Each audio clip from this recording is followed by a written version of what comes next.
ಇಂದು ಪ್ರತಿಜ್ಞೆ ಮಾಡುತ್ತೇನೆ. ನಾನು ಯಾವ ಸಂದರ್ಭದಲ್ಲೂ ಮಾದಕ ವಸ್ತುಗಳನ್ನು ಬಳಸುವುದಿಲ್ಲ. ನನ್ನ ಆರೋಗ್ಯ, ಭವಿಷ್ಯ ಮತ್ತು ಕುಟುಂಬವನ್ನು ನಾನು ರಕ್ಷಿಸುತ್ತೇನೆ.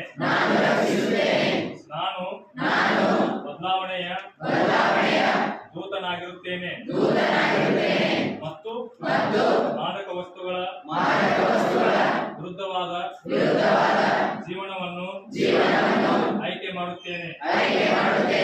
ನಾನು ನನ್ನ ಸ್ನೇಹಿತರಿಗೆ ತಪ್ಪು ದಾರಿಗೆ ಹೋಗದಂತೆ ಎಚ್ಚರಿಸುತ್ತೇನೆ ಮತ್ತು ಮಾದಕ ವಸ್ತುಗಳ ವಿರುದ್ಧ